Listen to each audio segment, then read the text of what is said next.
Agora 7h20. Nova Manhã. Entrevista. E agora a gente conversa aqui no Nova Manhã com a psicóloga e mestre em tratamento e prevenção à dependência química, Jaira Freixiela Adamit, falando a respeito da dependência química e principalmente do alcoolismo entre as mulheres. Bom dia, Jaira. Obrigada pela participação. Bom dia a você, Michele. Bom dia a todos os ouvintes da Nova Brasil. Realmente é muito bom estar aqui com vocês hoje falando de um tema tão importante como o alcoolismo, em especial o alcoolismo feminino. Pois é, eu gostaria de saber, a gente tem alguns dados, acho que desde a pandemia, que aumentou o número de mulheres que declararam ter aumentado o consumo de bebida alcoólica. O quanto isso preocupa no público feminino e o quanto essas mulheres têm buscado mais ajuda, Jaira? Então, exatamente esse é o foco, né, dessa nossa divulgação, de vir até aqui no Nova Brasil falar para os ouvintes da importância de darmos visibilidade, primeiro, à doença do alcoolismo. Nós estamos falando de uma doença crônica, progressiva, fatal. Falamos que realmente é importante dizer que o álcool é uma droga que pode causar doenças em algumas pessoas, e aqui nós estamos falando do alcoolismo, e falando que quando tratamos da questão do alcoolismo feminino, nós temos muitos desafios pela frente, né? Eu estava aqui ouvindo a matéria e eu tinha separado um inventário que foi feito pelos Alcoólicos Anônimos em 2018, só para vocês terem uma ideia, porque nós estamos falando do aumento dessa doença, né, que vocês receberam os dados e nós temos essas informações que nos assustam. Entre 2010 e 2021, o aumento de mortes pelo alcoolismo por mulheres em mais de 7%, mais de 5% de internações, e exatamente na contramão a gente vê que num programa de tratamento como o programa de Alcoólicos Anônimos, a realidade é diferente quando falamos de tratamento, porque hoje, dentro de Alcoólicos Anônimos, na questão do gênero, nós temos entre participação 87% de homens e 13% de mulheres.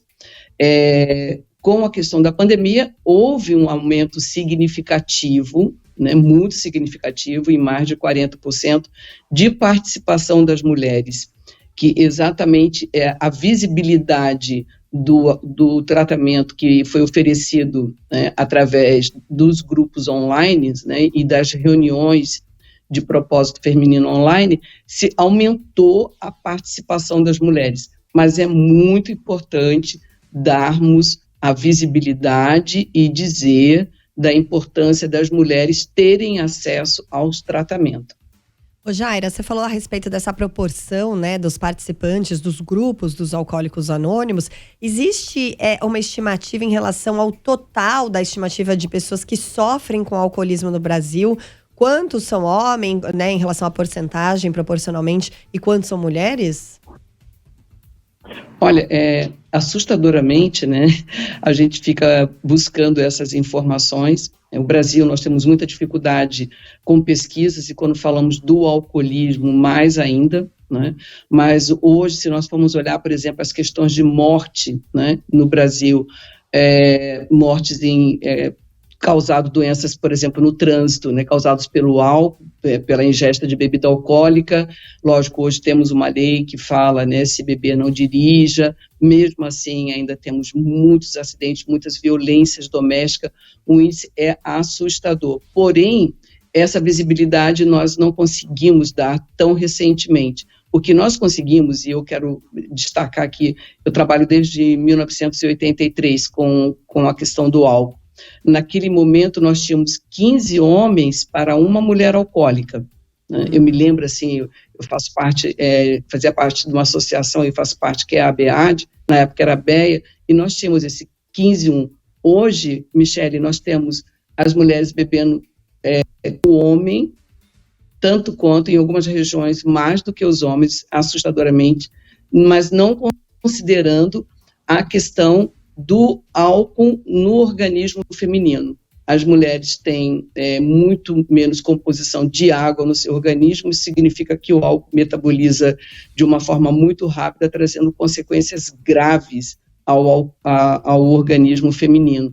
Então, a mulher bebe menos, tá? Só para a gente entender, bebe menos, mas os efeitos são muito mais rápidos no organismo dela. E o pior é essa não busca do tratamento, né? Uhum.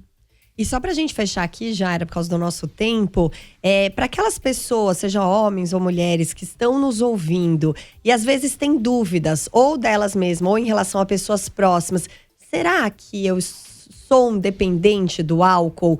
Que conselho você daria? Qual é aquele sinal de alerta de que passou de ser uma questão apenas social para um problema que merece ajuda, merece buscar um profissional? Hoje nós temos recursos, Michele, fantásticos, né? Um deles é as pessoas acessarem o site coxaderetalhos, né, .com.br, que é o acesso a informações. Ali vocês vão ter testes, informações de dados, né? Mas são dados muito significativos. Por exemplo, Michele, você vê um familiar, né, um conhecido, ter a necessidade de beber todos os dias, que muita gente confunde, por exemplo, o alcoolismo com aquela pessoa que está caída na sarjeta, que está lá na rua. Não, o alcoolismo é uma doença silenciosa. Quando se vai ter o diagnóstico de alcoolismo, já se passaram quase 10 anos do uso abusivo do álcool. Nós temos a questão do uso, do abuso e da dependência. Quando chegar à dependência, o quadro já está alarmante.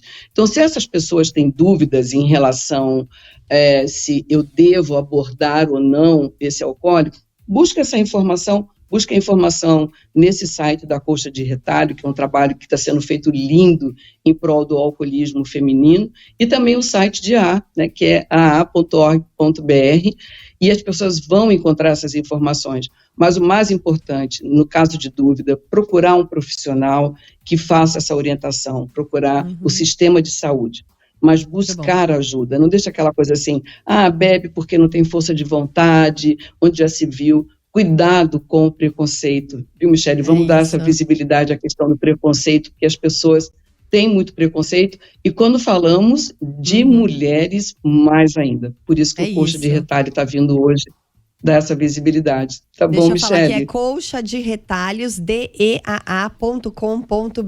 é o site. Eu agradeço demais a psicóloga e mestre em tratamento e prevenção à dependência química, Jaira Frechiella Adamit. Muito obrigada pelo alerta e pelas explicações também. Até uma próxima oportunidade.